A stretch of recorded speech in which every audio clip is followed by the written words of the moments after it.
Welcome back to OP Painting, and in this tutorial I'll be showing you how to paint the Primaris Space Marine using the Ultramarines colour, and I'll be using the Captain model for that.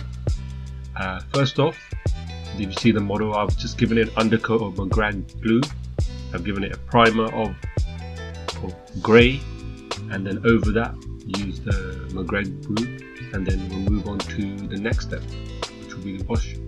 With the base coat completed, now we're gonna darken down the recesses of the model. So we're gonna use Drakenhof Nightshade, and we're just gonna apply an even coat. You can be quite generous with this all around the model and see how the detail really comes out. Once the highlights have dried, then it's time to highlight the edges with a lighter colour. We're using Cowger blue here. Then we'll build up to a lighter grey next. To highlight the edges, I get a thin brush and water down slightly the paint, and then use the side of the brush to go along the edges very slowly and carefully. By using the side of the brush, you get a much cleaner, nice line, I find. The final step of this highlighting is using Celestial Grey and just going into the tips of each of the edges and just highlighting those extreme highlights right on the edges, right on the tip of the edges.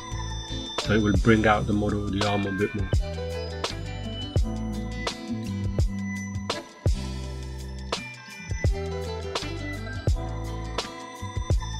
With the highlights completed, it's now a good time to start to paint between the armors, the black area, so in between the armors, and the hoses on the weapons. Moving on to the highlights of the black areas, you can use Shadow Grey, and I just used Shadow Grey to highlight the edges, and then you can mix Shadow Grey with white to get a bit of extreme highlight on the edges of the hose and the gun areas.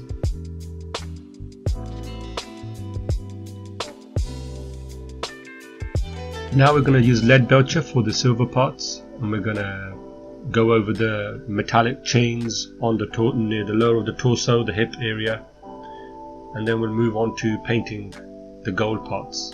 The next step is to paint gold all over the relevant parts of the model, and then we'll shade it with None Oil. Once all the relevant gold areas are painted, now it's ready to be washed.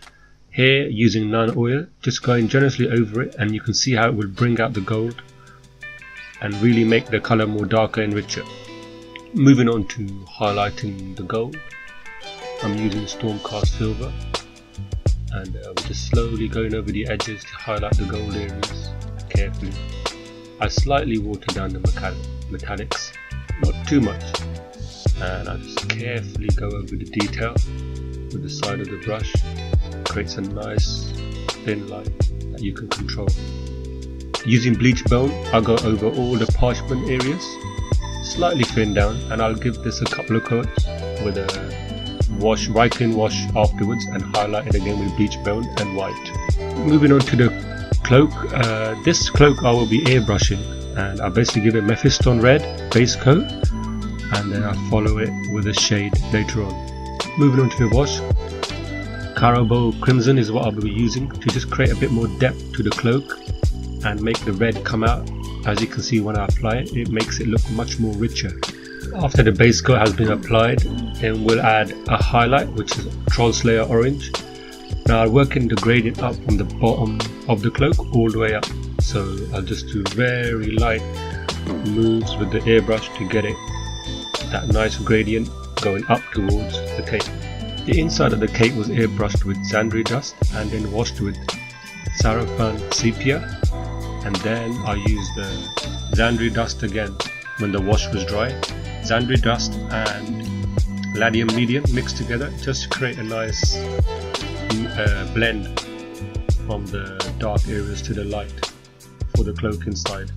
And then the corner designs were painted with gold just to finish it off. For the sword, I decided to go for a fiery look, so I did a base coat of white scar with the airbrush, and then I followed up with a yellow, and I started from the bottom going all the way up to the top, near the top of the tip of the sword, but leaving it white. And then after that I added the red, Mephiston red, and there was a bit of colour bleeding, and I realised after the airbrush, my airbrush nozzle was damaged, so I made the best of it and I ordered another piece for the nozzle for my airbrush, but there is slight spitting, and that's what happens, folks, when your nozzle is slightly damaged. The littlest of damages can create that, so be wary of that.